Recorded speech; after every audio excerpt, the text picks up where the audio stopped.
Barchangizga assalomu alaykum. Kanalimga xush kelibsiz. Barchangizni kanalimda ko'rib turganimdan juda ham xursandman. Bugungi videoda sizlar bilan birgalikda quruq yuz muammosidan qanday xalos bo'lish haqida gaplashamiz. Mani YouTube kanalimda juda ham ko'p quruq yuz muammosiga bag'ishlangan videolar bor, lekin shunga qaramasdan juda ham ko'p opa-singillarimiz menga doim yozishadi. Quruq yuz muammosidan qanday xalos bo'lsam deb. Va bu savol, ya'ni quruq yuz muammosiga bag'ishlangan savollar mani YouTube kanalimda juda ham mashhur savollardan biri.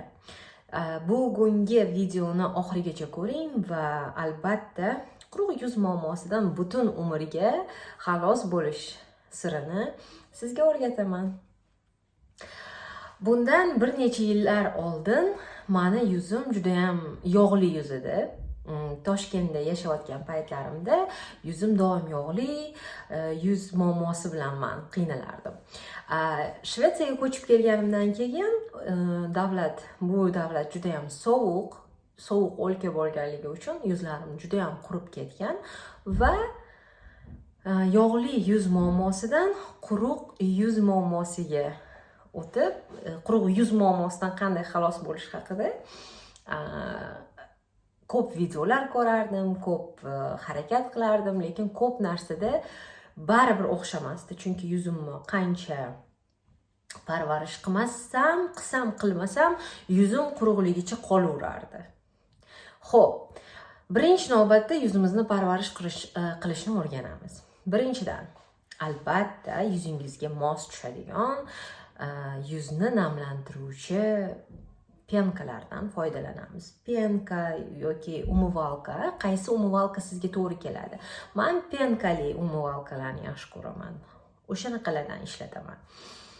Umivalkangizni topasiz, o'zingizga yoqadigan, o'zingizga qulay umivalkani olib ishlating. Umivalkadan keyin yuzimizni yaxshilab yuvib bo'lganimizdan keyin yuzimizni toner yoki tonik bilan artamiz. Yaxshilab namlantirib artib olamiz.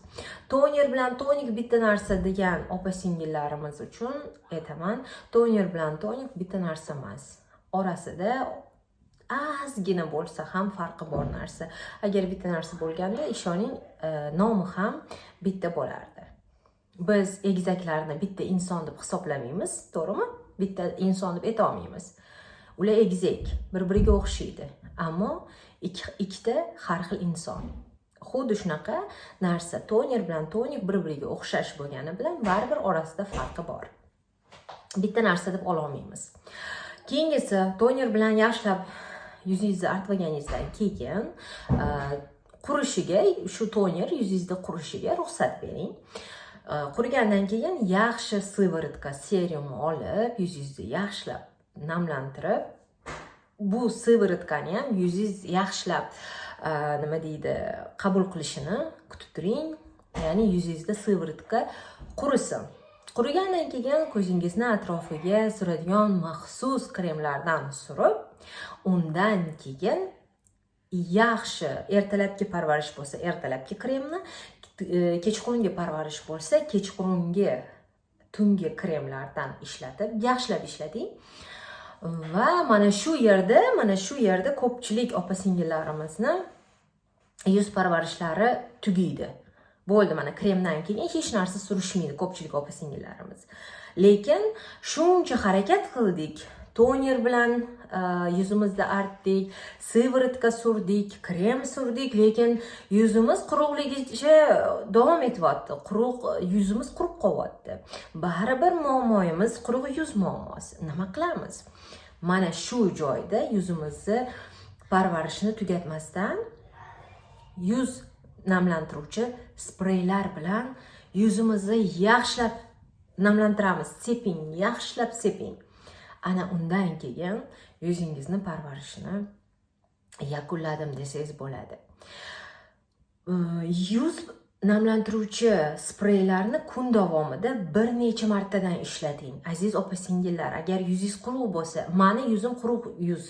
Mani muammoyim quruq yuz muammosi edi. Men bo'ldi, men qutulganman bu muammodan. Ya'ni men o'z vaqtida rosayam ko'p marta yuzimga yuz namlantiruvchi spreylardan sepib, yaxshilab sepib, yuzimni muammosini to'g'rilab oldim o'z vaqtida. Bugungi kunda men sizlarga har biringlarga aytaman, har doim aytganman. Yuz namlantiruvchi spreylarni kuniga 4-5 martadan sepib, yuzinglarni namlantirib yuringlar. Xuddi kosmetologdan chiqqandek effekt beradi yuzinglarga. Mana kosmetologga borganinglarda yuzinglarni bundoq qarasanglar yaltirab turadi, kosmetologga chiqqaninglardan keyin. Mana shunaqa spreylar bor, yuzni namlantiruvchi. O'shani sepganinglardan keyin yuzinglar chiroyli bo'lib namlanib, zo'r bo'lib turadi. Men Toshkentga bordim o'tgan yili. Toshkentda oilamiz bilan 10 oycha qolib ketishga to'g'ri keldi, sog'lig'im masalasida. Shunda meni holim bo'lmadi yuzimni parvarish qilish uchun. Hech ham bunga настроение bo'lmadi, bunga xohish bo'lmadi. Lekin yuzimni yuvib, o'sha umyvalkada yaxshilab yuzimni yuvganimdan keyin yuzimni agar tonerda artsam artdim, artmasam artmadim, lekin har doim namlantiruvchi sprey ishlatdim. Namlantiruvchi sprey bo'ldi. Даже krem surishimga to'g'ri kelmadi. Kerak emas, krem ham kerak emas bo'ldi. Men yuzimni umuman hech qanaqasiga nima deydi, parvarish qilmadim. Toshkentda 10 oy yashagan bo'lsam ham. Yuzim qurib ketmadi. Yuzimda qanaqadir menga yoqmaydigan hech narsa paydo bo'lmadi. O'shaning uchun aziz opa-singillarimiz, sizga maslahatim, albatta yuzni namlantiruvchi spreylardan foydalaning. Keyingi videoda men sizlarga albatta qaysi yuz namlantiruvchi spreylari yaxshi, eng zo'r natijalarni beradi, mana shular haqida gapirib beraman. Videoni cho'zib olmaslikka harakat qilaman, chunki o'zimga ham yoqmaydi uzoq bo'lib ketgan videolar. Umid qilamanki, bugungi videoim sizlarga foydali bo'ldi deb. Mana o'zi maqsadim, olayotgan videolarim sizlarga ozgina bo'lsa-da foydali bo'lishidir. Agar videom yoqqan bo'lsa, like'ingizni ayamang. Kanalimga hali obuna bo'lmagan bo'lsangiz, albatta kanalimga obuna bo'ling.